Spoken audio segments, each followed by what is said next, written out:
Hey guys, and welcome back to the Retail Rip Review. I thought it would be fun to try something a little bit different today. We have some non-sports cards. This is going to be a box of 2025 Pieces of the Past, the Roaring 20s collection.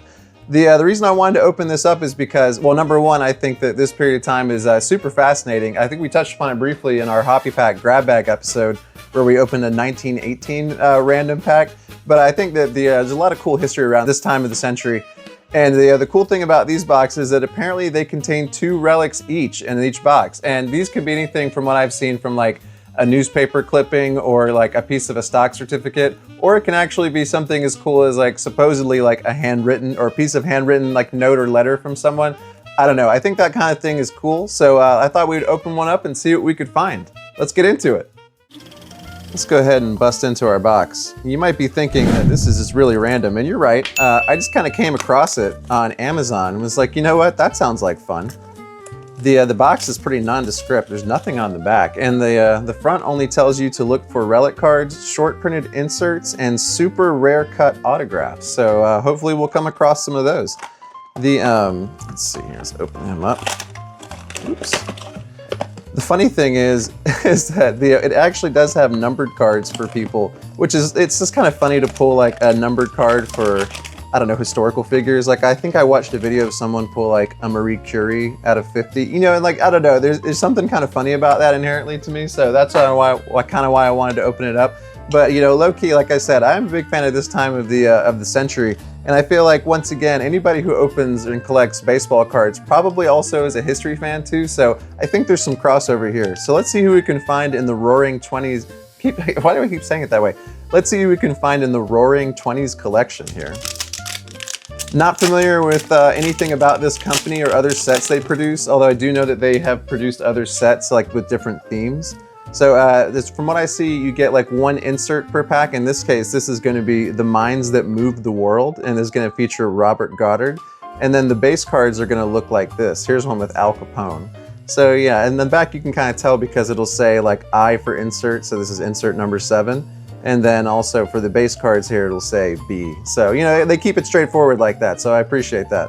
So you have Al Capone here, Gangster, Alfred P. Sloan, and Pierre S. DuPont. So, you know, some of these names are pretty familiar and other ones a little bit more obscure. Thankfully, they do give you a little bit of a history on the back for people. So, you know, if you're ever looking to kind of read more about them, feel free to pause and check out if you want to know more about Winston Churchill, if you didn't know. There's another Al Capone. So it makes me wonder, is one of these like an image variation? I don't know how, like, you know, I don't know how in-depth they do things like that. I guess there's just 2 Al Capone base cards in the set. Okay, like as there's not enough people in the 1920s to pick from, we have to do Al Capone twice. Here's one of Warren G. Harding, or, you know, I assume, you can't really see, and Joseph W. Fordney. All right, so we're gonna move on here. No numbered cards yet, no relics. I've seen some actually pretty cool relics, because of course I had to like look and see what these cards look like before I opened them. And you know, I've seen some like double and like quad relics that actually look pretty cool. So I don't know, but I've also seen ones that were really lame too. Here's Lucky Luciano, Bugsy Siegel, a lot of gangsters in this set. You know, I guess it was the 20s, that was the time. Here, King Tut gets his own card. Good for him, man. Coming back from the dead and getting into a trading set, that's awesome. And then also Farmer Overproduction. I don't know.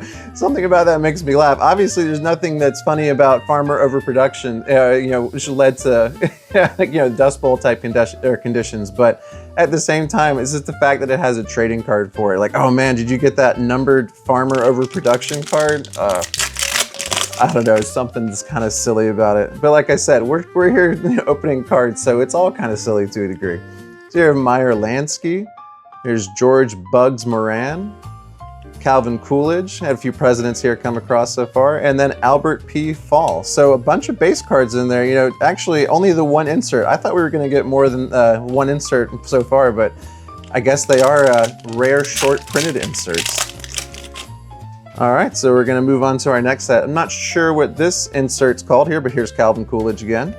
Does it say? It just says I-41. I wish it would say a little bit more about that, but you can read about Calvin Coolidge if you want to. Not exactly the most favored president in history. Oh, we have King Tut again, so we're getting duplicates, so that's always good to see as well. Let's go ahead and put him over there. And Winston Churchill and Al Capone again.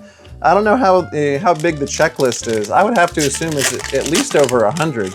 So to pull duplicates already, that's pretty pretty uninspiring. Okay, this is gonna be a numbered card because it's blue. This is gonna be Pieces of the Past News, the Underworld Syndicate, Dean O'Banion. I'm not super familiar with you, but like I said, this is gonna be numbered, so that's 48 out of 50. Dean O'Banion, I'll pop him up on screen here, but yeah, he's a gangster of some sort. But here's a numbered insert card, so there you go. Still no relics, so we're really saving those for the end here. We have Marie Curie. Like I said, once again, she gets her own card. James Dole, I believe of the Dole Fruit and Vegetable Company. Yeah, the Pineapple King. And Calvin Coolidge again. So, you know, a lot of Calvin Coolidge, a lot of Warren G. Harding. This is kind of what you expect. So if we're getting 2 relics, then they have to both be in these packs. All right. Let's see. Oh, we are going to get one. Awesome. It does look like it's going to be a handwritten relic. So that's pretty cool. So this is going to be a dual relic, and this is numbered again because this is out of 50. And this is with John D. Rockefeller and JP Morgan Jr. So on the back, you know, and this is numbered 44 out of 50. I have to assume that, you know, the numbered relics are a little bit more exclusive than just the base ones here. But I feel like, once again, I wish it would just tell you a little bit more about the thing that you got, because this just looks like it's one piece of paper that was kind of, you know, spread across both little chambers here. But what is it, though, I wonder? You know, obviously it's like somebody wrote something on here, but was it John D. Rockefeller? I don't know, but that's pretty cool. I'll just use my imagination to make up the details on that. All right, so, you know, honestly, that was kind of like the thing that I was really hoping to get, or something like that. So in that sense, I feel like maybe this box was already worth it. We have Henry Ford, Joseph Pulitzer, and Calvin Coolidge again. Is this the 3rd time we've pulled this Calvin Coolidge card? Is Calvin Coolidge going on the boys list? I don't know about that. All right, so at least we get our last relic here. We saved those for last, and I believe it was the very first card. So you know what? Let's try to be sneaky about it here. We'll flip it around to the back. Okay. We're gonna start out with Dutch Schultz. I have to assume he's another gangster. Yeah, notorious New York gangster. A lot of gangsters. There's James Dole again. Herbert Hoover, we already pulled him again. And our last insert, or our last relic, is gonna be a base relic. And it's gonna be another dual relic. And this is gonna be Henry Ford and Alfred P. Sloan. This is below is an image of the type of artifacts that can be used in this card, and it tells you what it could be used. Presidential documents, White House letters, original product labels, you know, so it could be literally anything, I feel like. In this case, it looks like, let's see here, security, banknote, certificate. It looks like a piece of currency. I'm not sure the significance of it, but that's pretty cool. So there you go. So that was our Pieces of the Past, the Roaring 20s collection. Honestly, you know, the base cards aside, I think these are probably just going to go straight in the trash. But we got a couple of inserts, got a couple of numbered cards, and a numbered insert, or a numbered relic card that actually looks like it has some handwritten stuff on it. So that's pretty cool, all things considered. So if you're looking for something a little bit different and wanting kind of an oddball product to check out, go look at Pieces of the Past on Amazon. Like I said, I think they have other sets too, but this is the one that I saw. I can't say I can recommend it at the price point it's at, you know, but if you're just looking for like kind of a gag or a goof, it's pretty fun. Just wanted to thank you guys so much for tuning in to this little bit different episode of the Retail Rip Review. Don't know if we'll be revisiting the Roaring 20s anytime soon, but I thought it would be fun to check it out. And like I said, how many people can add, you know, a piece of currency or stock certificate and a handwritten letter for John D. Rockefeller to their personal collection? Proud to say that I can now, right? Thank you guys so much for watching the Retail Rip Review.